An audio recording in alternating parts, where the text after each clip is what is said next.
Okay, so today's lecture, which is, what day is it today? It's the 20th today. So first off, before we get in today, any problems from last time with the questions? We can have a look at some of those. Have you had a go at any of them? Are there any that you want to have a look at?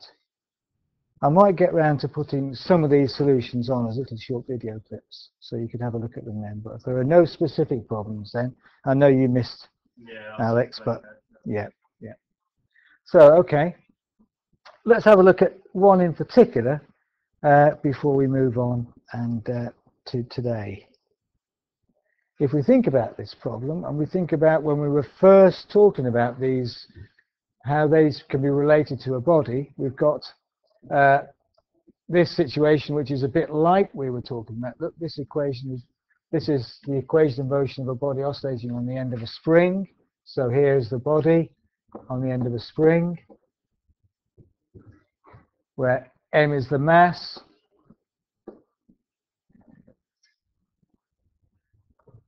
and there's a spring constant k. What's this? How does this particular equation relate to this? Thinking back to the initial one that we had in ordinary differential equations. What can we say about this particular one? We could say what the mass is.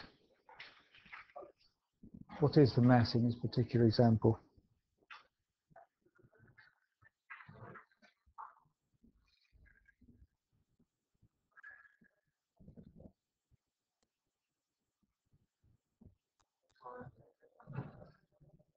Yeah. Correct. This term in front here is the mass, so in this particular case the mass is 1. And what does this 100 represent?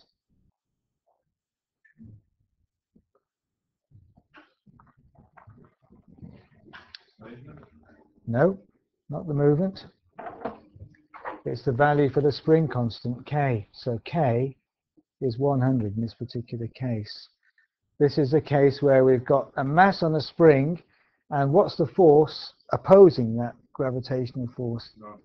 The spring. Yeah, the spring is the force. Yeah, gravity is pulling it down. The spring constant is trying to restore it.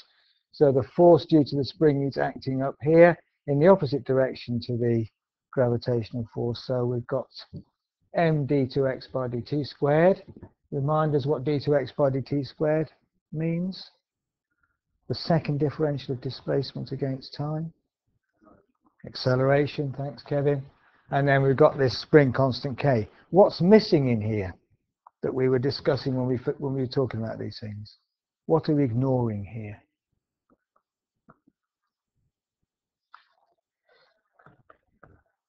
If you look at the original problem, that was inside a liquid that was causing a drag effect. And the size of that force depended on the speed of the object. So we're ignoring that here. There's no term involving the first differential, dx by dt.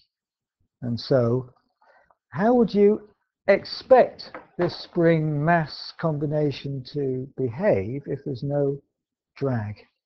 There's no drag force slowing this thing down.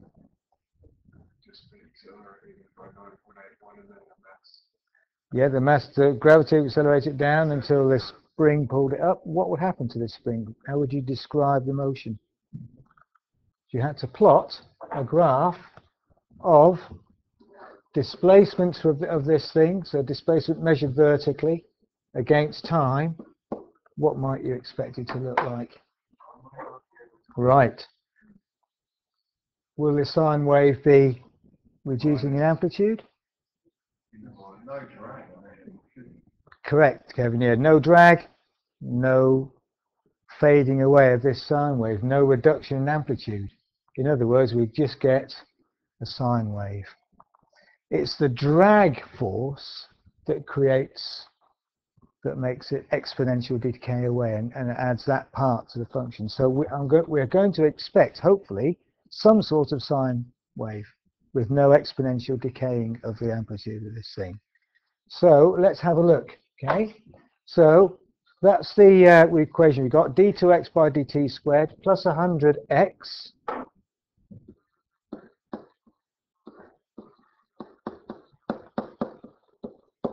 equals 0. So first step,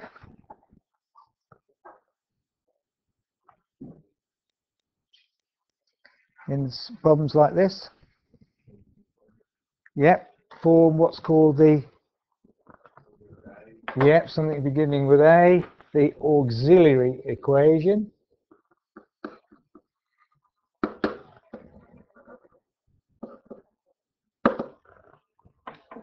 Which would be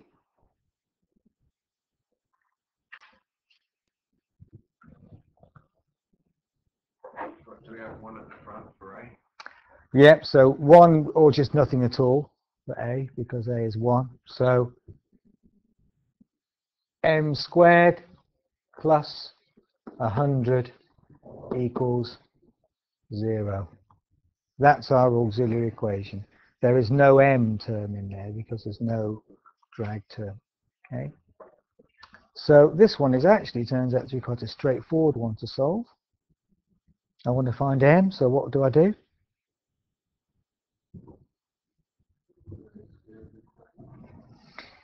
The quadratic formula, we don't need to do that this time because there's no m term, it's actually quite straightforward. I would subtract 100.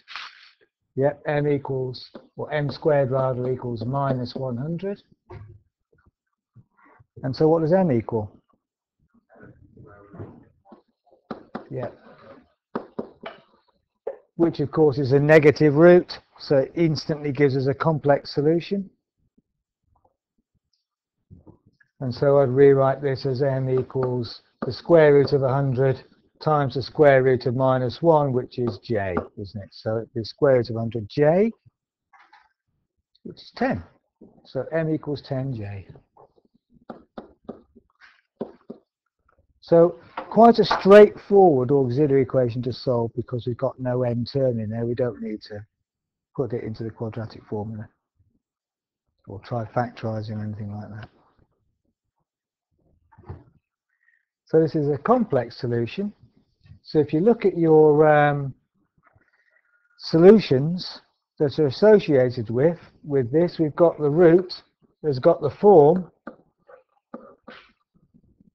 alpha plus beta j, and the solution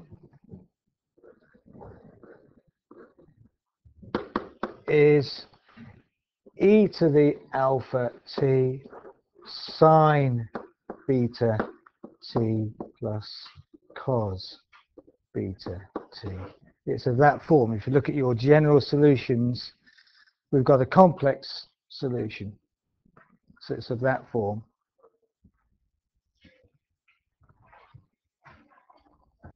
So for this particular example, alpha is 0. If we look at our solution, we've only got the imaginary part in this number. There's no real part to our solution. It's the m equals 10j. So therefore the root is going to be just 10j, which is the complex part. So beta equals 10. And we get that x equals sine 10t plus cos 10t.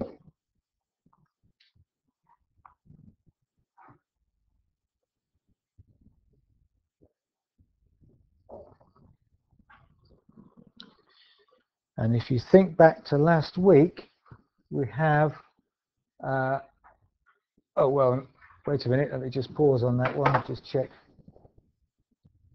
Actually today we're going to be looking at how we can rewrite this as just one sine wave. Okay, but if I were to type this solution into autograph, we would get the sort of wave that we were expecting to get. So let's try that. Okay. So you might want to use autograph. So once you've fired autograph up, we want to put this in. So remembering autograph only recognizes y and x as the variable. So y the dependent variable, x the independent variable. So if I want to put in the function on the on here, I have to replace x with y in autograph, and I have to replace t with x in autograph. Okay, so plot it. So if you're going to use autograph to plot functions, we've got to use y and x. So going back to autograph again, I'm going to type in y equals sine 10x plus cos 10x. Okay, and we get the sine wave showing this point here, which is where it cuts the y-axis, is the start point. So it's showing that it's oscillating backwards and forwards, and this oscillation is not decaying. This is basically an example of simple harmonic motion. Of course, going back to our solution here, what I didn't put in here in a general solution is, of course, we end up with x equals a sine 10t plus b cos 10t. And so we would need some initial conditions to be worked out what these a and b are. But given that the values for a and b, we could then plot this on autograph. Okay. For this particular problem, we're getting what we expected to get, some sort of sine wave, not necessarily starting at 0. That would all depend on the initial conditions. It might well not start with x equals 0 and t equals 0, but it might do, but not necessarily. Actually, probably not, because you'd probably extend the spring and then let it go, wouldn't you? So that'd be some sort of initial displacement, probably. And therefore, you're more likely to end up with something that's a bit like this. So we can predict from this what the rate of oscillation is. What's the frequency of this oscillation? What's the maximum amplitude of this oscillation, given some initial conditions? And that's the sort of thing we were looking at last week, putting some initial conditions in and working out the particular solution. But more on that sort of thing for today. So moving on then to today, what I want to do is look at two particular examples. I want to look at one, the complex solution that we sort of touched on already, but thinking about it in terms of how we can write that as one wave using this trigonometric relationship here. So I want to focus on this, using this trigonometric relationship to write, if you note this, on the left-hand side of this little trigonometric identity, that's of the form where our general solution is for a complex solution. And we're going to be able to then write that as one sine wave with a phase angle alpha. So that's one thing I need us to look at. So using this identity plus these two equations here, one being Pythagoras' equation, the other one being the tangent of an angle being the opposite over the adjacent, effectively. So that's one thing I want to look at. And the other thing I want to look at, if we get time to look at this today, if not next time, is the idea of using two hyperbolic functions that we're going to start coming across, called the cosh function and the sine function, to represent a solution where the definition of the sine function is that it's exponential. It's sort of in terms of an exponential function. Sine is e to the omega t minus e to the minus t omega t, and cosh is e to the omega t plus e to the minus omega t all over 2. So with those definitions, we can use these to actually write some of our general solutions in a simpler form, if you like, or using these functions, the cosh and sine functions. Useful to do this because actually lots of the ways we manipulate the sine and cosh functions are exactly the same as sine and cosine. The identities that we use are the same, but we have to bear in mind all the time, of course, that these are not trigonometric functions. They've got nothing to do with angles. This is the definition of the sine and the cosh. So they're actually related to exponential functions, not trigonometric functions. But we can do lots with them in that form. So I want to look at that as well today if we get the chance. And we're going to do it again by looking at some examples. So we're going to look at solving this differential equation.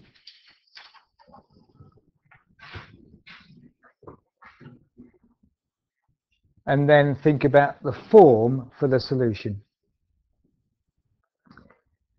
we're going to be able to find a particular solution for this differential equation because we're given some initial conditions. That we're given that when x equals 0, y equals 3, and also when x equals 0, dy by dx equals 7.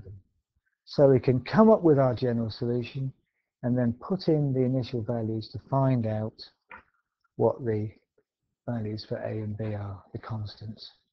So I'm just going to give you a few minutes just to run through and come up with the general solution for this differential equation, form the auxiliary equation, and then using the quadratic formula or maybe another technique, try and come up with a solution.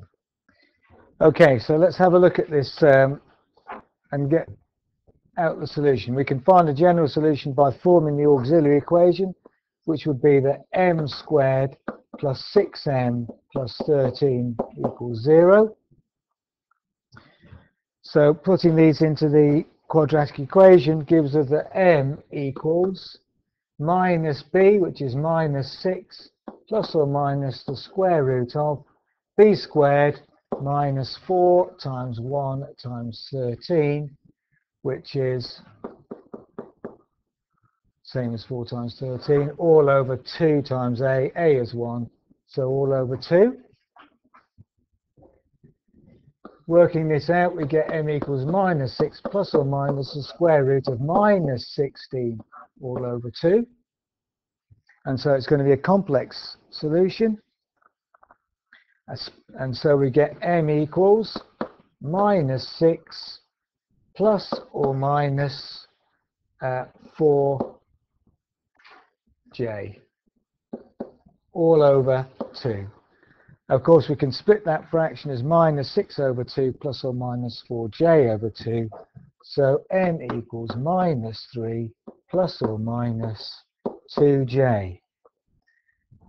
So the root has the form, comparing this with our general solution, or the root is alpha plus or minus beta j. So therefore alpha equals minus 3 and beta equals 2. And so we can put them into our general solution. If we look back at the original question, it's y and x dy by dx. So we can write that y equals e to the minus 3x and then some constant a times cosine or sine of 2x plus b sine 2x. It doesn't matter which way around you write those things inside the bracket. So that's the general solution.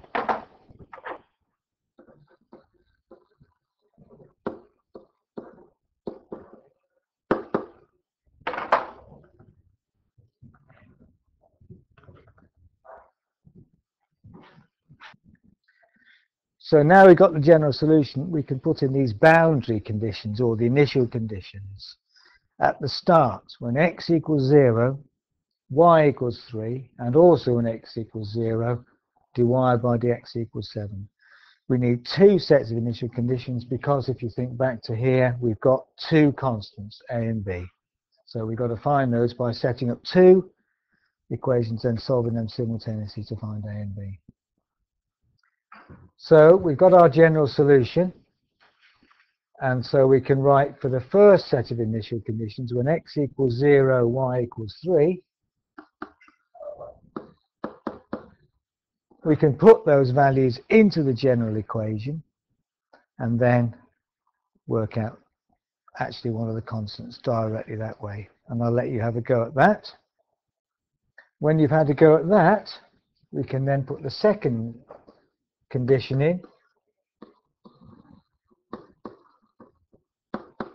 When x equals 0, dy by dx equals 7, and that's going to involve us differentiating the function. We've got y equals, we need to differentiate it to find dy by dx equals. And if you remember back to last time, that involves using the product rule. So as a little bit of review of that, I'll just leave you for a few minutes to try and come up with those two equations and then find the values for the constants a and b. Okay, so let's have a look at putting these boundary conditions in then. So first one is quite straightforward.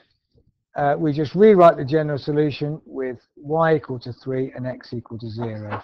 So we've got that y equals 3 and x equals 0. So 3 equals e to the 0. And then we've got cosine, or a times the cosine of 0 plus b times the sine of 0. The cosine of 0 is 1, and the sine of 0 is 0. And so, and e to the 0 is 1. So this leads us to conclude that a must equal 3.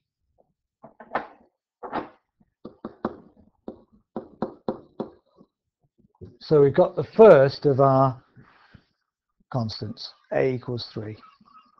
The second one's not quite so straightforward to do. As Tom suggests, we've got to use the product rule to do this one, because if we look at the general function, y equals e to the minus 3x a cos 2x plus b sine 2x, that's our general solution. X appears in the bracket and also outside, so we've got one function, e to the minus 3x times another function. So we use the product rule. Product rule says the differential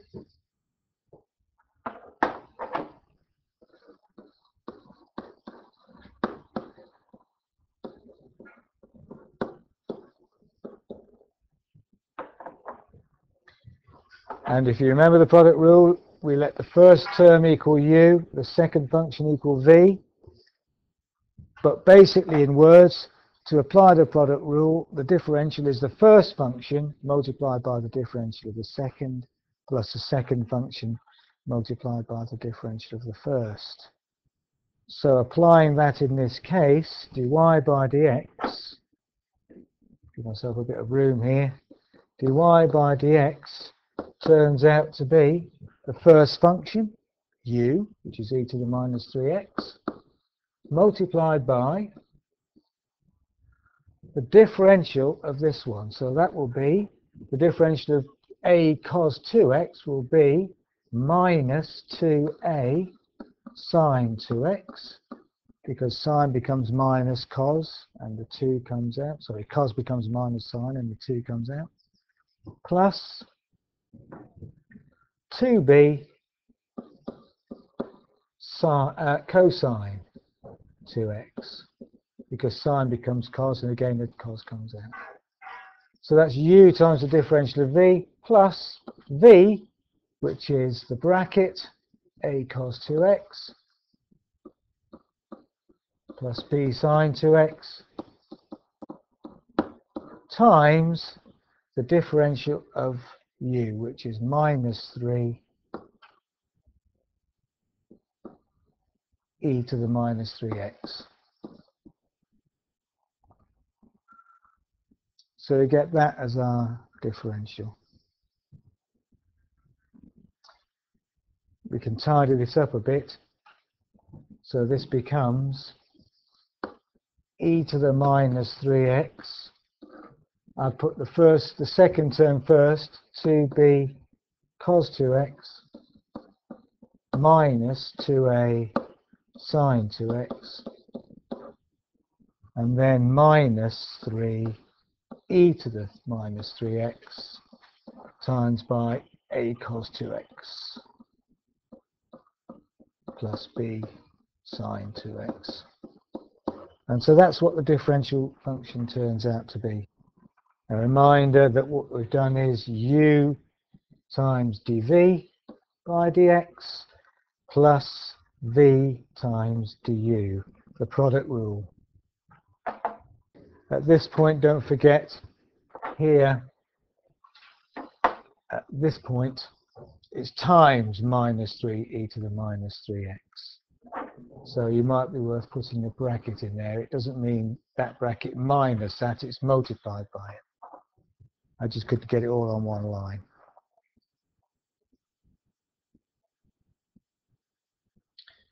Okay, so now we've got to put the initial conditions in, which are that, remember, when x equals 0, dy dx equals 7. X is often 0, which is handy, because that means that lots of the terms disappear. So putting all this information into here, we get dy dx, which is 7. So we can write that 7 is going to equal to, x is 0, so it could be e to the 0 times 2b cos 0 minus 2a sine 0 minus 3e to the 0 a times the cos of 0 plus b times the sine of 0. And then, of course, sine of 0 is 0, so that term disappears. That term's disappeared. Cos of 0 is 1. And e to the 0 is 1. So e to the 0 is 1. So this all collapses down to 7 equals 2b minus 3a.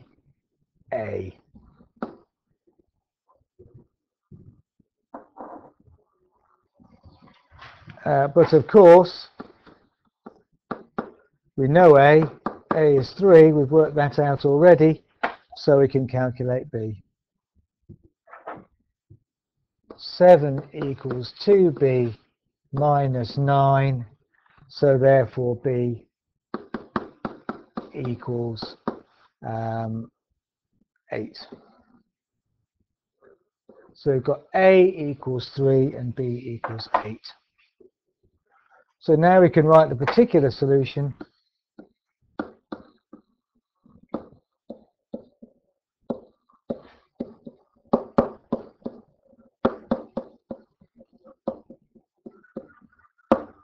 Particular solution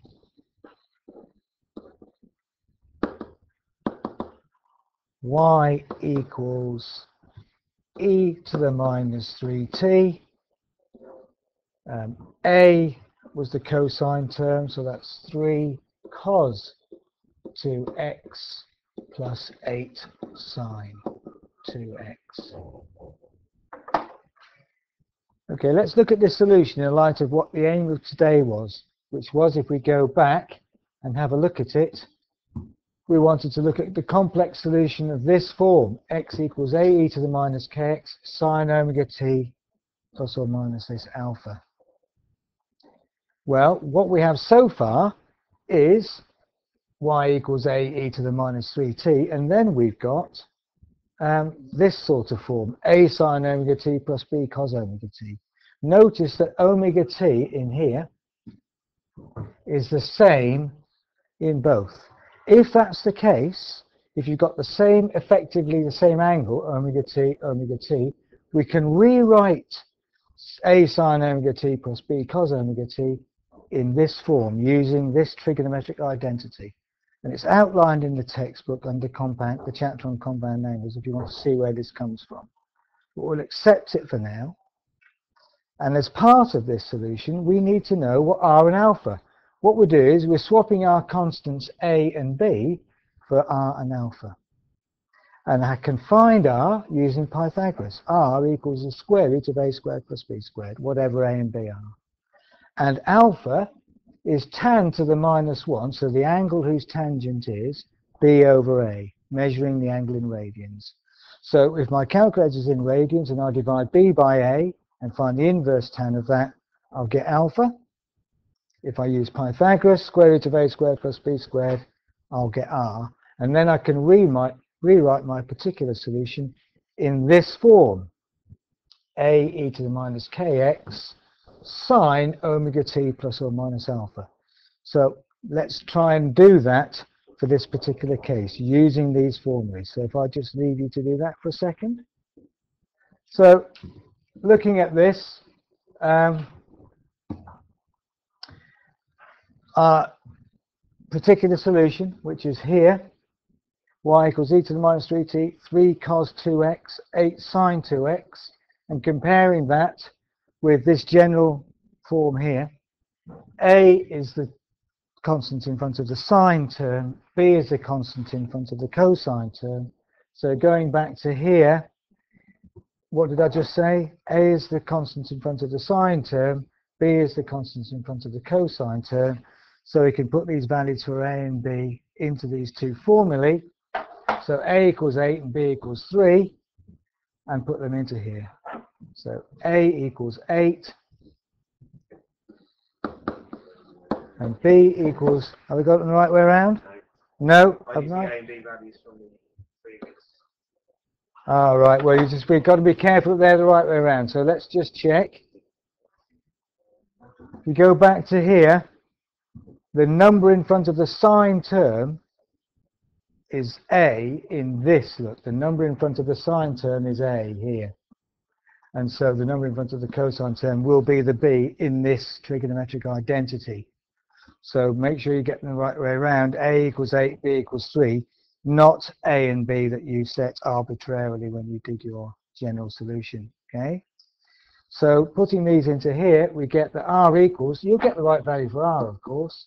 So R equals the square root of 8 squared plus 3 squared, and alpha equals tan to the minus 1 of B, which is 3 over 8. Making sure in your radians for the angle you get. So we get that R equals 8.54 and alpha equals 0.36 radians.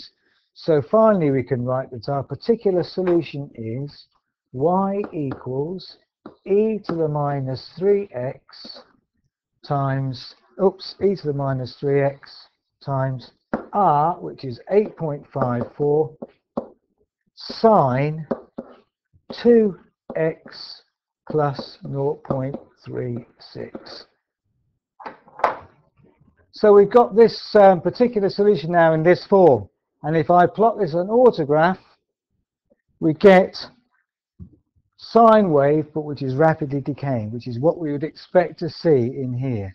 If you look at this form, remember this tells us it's decaying. We know it's decaying because it's negative, and it's a sine wave. And this here, we're familiar with, is a phase difference. So it's telling me that the sine wave is not starting at 0, it's starting at some value given by the phase, and then it's starting to oscillate after that point. So this curve is describing the movement, the oscillation, decaying oscillation of the model here, which could well be describing some sort of mechanical oscillation where we've got a mass of 1, a drag coefficient of 6 in here, and a spring constant of 13. Or it could represent an inductor and a capacitor and a resistor in a circuit. That's another case where we use this sort of model, and we'll be looking at examples like that. I want to finish off now.